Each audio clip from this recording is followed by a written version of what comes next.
Bonjour à tous, je vais vous présenter aujourd'hui en fait les cellules absolues et les cellules relatives. On va d'abord commencer par présenter ce que c'est qu'une cellule relative. Donc sous Excel, vous l'avez vu déjà puisqu'on a ça fait plusieurs fois qu'on y travaille, on peut recopier quand on a tapé une cellule, si jamais c'est la même cellule et la même formule qui se répète plusieurs fois, on a juste à utiliser la poignée de recopie. Par exemple, si je vais faire des additions de deux nombres, donc le A10, le A11 en premier plus le B11 en second, en fait, quand je vais déplacer d'une colonne, le B va devenir, le A va devenir B et le B va devenir C. Si jamais je redéplace d'une autre, le C, le B devient C et le C devient D, etc. Quand je vais décaler ça vers le bas, A11 deviendra A12 et B11 deviendra B12. Et pareil, idem pour ces exercices-là. Voilà, donc des 12, 12, etc. Ça, c'est intéressant dans l'absolu, c'est-à-dire qu'en fait, on peut les faire varier. Mais il se peut que des fois, on ait besoin juste de revenir ou à la colonne du haut ou à un nombre particulier. Mettons qu'ici, je veuille augmenter toujours tous les nombres qu'il y a là de 1, ou plutôt de A11. Donc je me mets ici, je dis qu'ici c'est égal à ça, plus A11. Mais je voudrais que ça soit augmenté de 1 partout. Dans ces cas-là, il faudrait que je rende le A11 absolu. Donc là, je me mets sur A11, j'appuie sur F4, et vous remarquerez que ça met $ et $. Ça signifie que c'est absolu, que ça va toujours à cet endroit-là.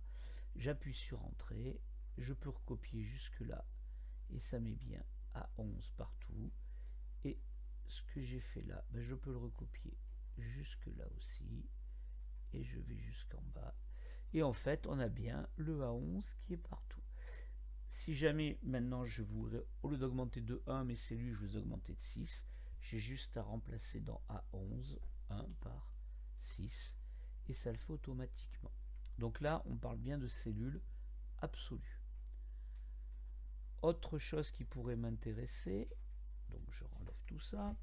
Autre chose qui pourrait m'intéresser, ici en fait, je voudrais que cela reste, qu'on additionne toujours les nombres qu'il y a là.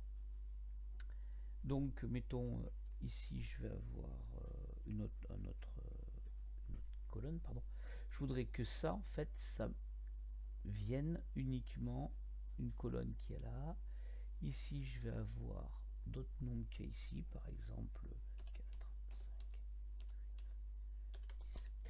Et ce que je voudrais, le résultat de ça, c'est uniquement égal à cette ligne-là qui va multiplier cette colonne-là. Et dans ces cas-là, je dis que c'est égal à cette ligne. Donc je me mets sur lui. Et là, j'appuie sur F4 une fois. J'appuie sur F4 deux fois. Donc je reste, ça mise devant le $, devant le 11. Donc ça bloque la ligne 11. Et ça, je veux que ça soit plus ce qu'il y a ici. Et là, que ça reste bloqué à cette colonne. Donc là, j'appuie une fois sur F4. Ça bloque tout. Une deuxième fois, ça bloque la ligne. Une troisième fois, ça bloque que la colonne avec le G.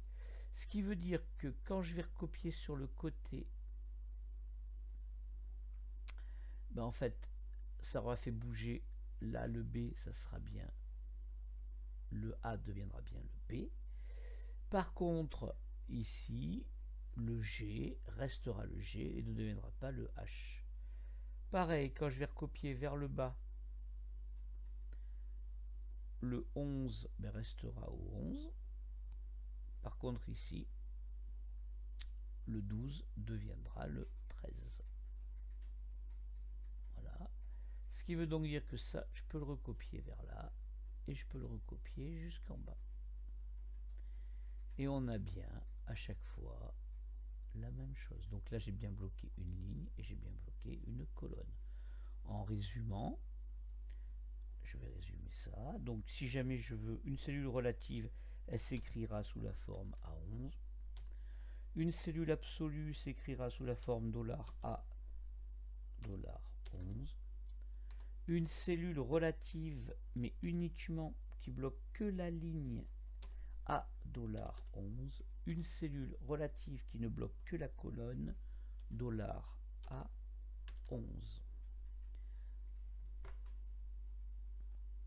Essayons maintenant de se servir de ce qu'on vient de voir pour calculer la TVA et le prix TTC. Le taux de TVA est ici, là on a mis à 20, mais en fait c'est pas ça qui est important. Ce qui est important, c'est qu'il est en B2. Ma TVA c'est égal au prix hors taxe que j'ai là, donc qui est en D3, multiplié par la somme que j'ai en B2. Et là je la bloque, puis ce sera toujours la même. J'appuie donc sur $. Je peux recopier ça vers le bas.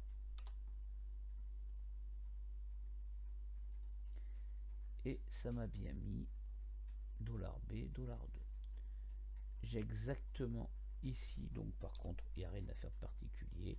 C'est le prix hors taxe plus la TVA. Et ça nous note bien 48, etc. Ce que je viens de faire là, c'est intéressant, parce que si jamais ici je mets 10, ça met bien un taux à 10%. Autre solution, qui des fois est peut-être mieux, nommer cette cellule taux de TVA, par exemple, donc nommer B2 taux de TVA. Dans ces cas-là, je vais dans le rectangle qui est ici.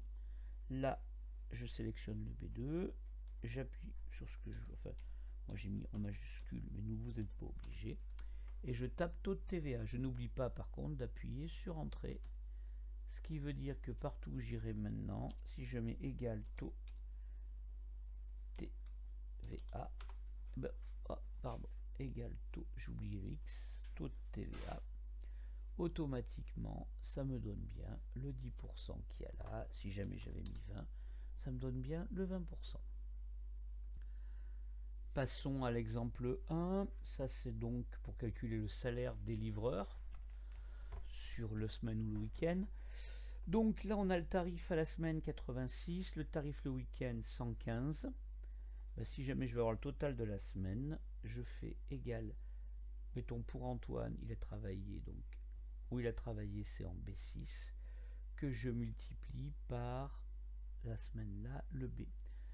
En fait, ce qui est intéressant pour moi, c'est je vois que ben là en fait, la semaine c'est en B, le week-end c'est en C, et là la formule est aussi en C. Quand je déplacerai d'un cran, ça va le trouver tout seul. Donc la seule chose qu'il faut que je bloque, ce ne sont pas les colonnes, mais ce sont les lignes. Donc là je vais bloquer le 3, donc j'appuie sur F4 une fois, deux fois.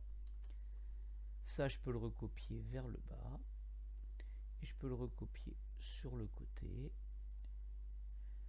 et je vérifie bien, ça a bien mis C6, donc c'est bien la valeur où a travaillé Antoine, multiplié par C, ça c'est bon aussi, et 3, ça a bien bloqué la ligne. Vérifions, c'est bien C3 à chaque fois.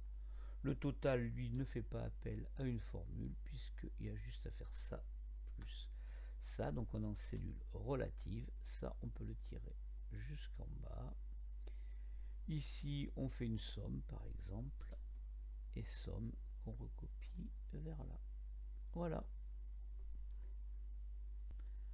Pour l'exemple 2, ce sont des calculs de pourcentage. Première chose, il faut d'abord faire les sommes. Que comme c'est relatif, on peut les copier et on peut les coller. Le chiffre d'affaires total, c'est égal à la messagerie plus l'express plus la sous-traitance. Voilà, donc nous l'avons là. Maintenant, par contre, on fait appel à notre, à ce qu'on vient de voir là. Le CA de la messagerie, on va toujours aller là. Le CA de l'express, on ira toujours voir par rapport à celui-là. Et la sous-traitance par rapport à celui-là. Ce qui veut dire que ce qu'il faut bloquer ici, ça sera uniquement les lignes. Donc c'est égal à ça, divisé par ça. Et là, je bloque la ligne. J'appuie sur Entrée. Ça, je peux le tirer vers le bas. Je peux maintenant le copier. Je me mets ici, je le colle. Et je le colle. On vérifie, c'est bien H qui vient chercher H, mais ça reste au 6. Le CA total, là par contre, c'est une cellule absolue, puisque vous voyez que c'est ici. Donc là, il y a juste à faire que c'est égal à ça. Voilà. Divisé par le CA total, j'appuie sur F4, j'appuie sur Entrée. Celui-ci, je l'ai ici. Je le copie. Je le colle. Et je le colle. Dernier exemple, on va aller sur Cinema 4, puisque les données étaient déjà rentrées. Vous les enlevez, supprimez-les. Donc vous prenez, vous sélectionnez. Et là, en fait, c'est cette ligne, donc les tarifs des places, multipliés par le nombre de places. Là, ici, c'est égal donc à... Là, je prends le prix qui est en B. Là, je vais bloquer la colonne, puisque ça reviendra toujours à ce prix-là. Multiplié par le nombre de places, mais là par contre je prends la ligne puisque ça va toujours à cette ligne là, donc c'est comme si on multipliait cette colonne là par cette ligne là. J'appuie sur Entrée et du coup, puisque j'ai trouvé cette formule, je peux la recopier jusqu'en bas. Voilà, vous essayerez de me faire exactement la même chose pour Cinéma 3, Cinéma 2, Cinéma 1 et le reste de ce qui est demandé. Merci de votre écoute.